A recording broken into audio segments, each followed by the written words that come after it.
Мында шушы журналисттің шушындай ойырмасы бар. Журналист өзінің әйткен сөзін біріншіден барғаш нәрседір деп әйте оларға тиіш сөздерін. Һәм екіншіден шул сөзден шығарырға қорықмасқа тиіш. Кіші де болмаған әйбірін жазырға керек. Әкем ой жоқ кібір. Мен yazır емінде шуны дейсің. Әтігінде қарайсың, мұнда қарайсың, бірінен бүтін әйбірін яздылар кібір. Қоян табырға әкем.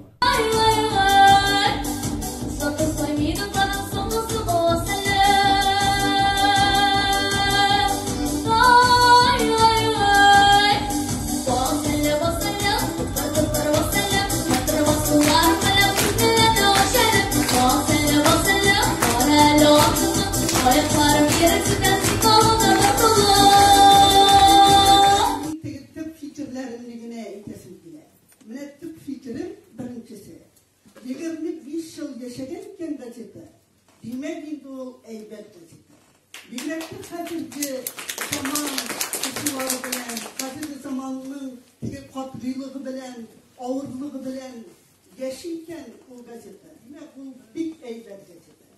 O bağlar kumuleren yol tapkan sen yaşayır. Bir kompüter ile dedapsıyla.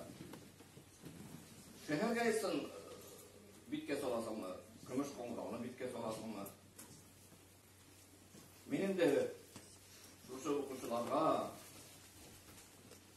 kalem tibretken bolalarga icad olmuşlar dileyim.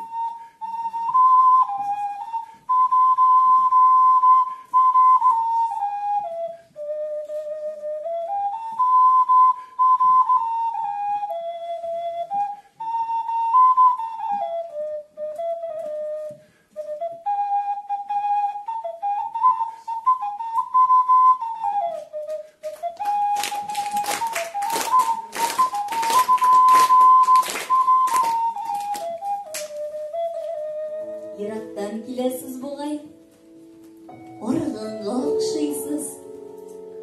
Ayaklarınızda tozan, bedeniz dirlegen, oturup yol itiniz bulmasa.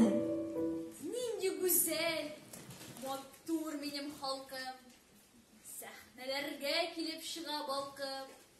Hoy kızları, sululardan sulu. Yigitler. Olmadı demir. Suğan deyip koymagan. Başta aşap karandı. Әрнары koymagan. Мұнда әйттілер бетінде күміш қоңырауының көп болған тиражы деп әйттілер. Әмі сіз есепке алыңыз қазіргі уақытта интернетта да оқиға. Әлі енді қызық табып, әлі енді шыңлап, көкіректерге құлақ қойып қоры едік тыңлап.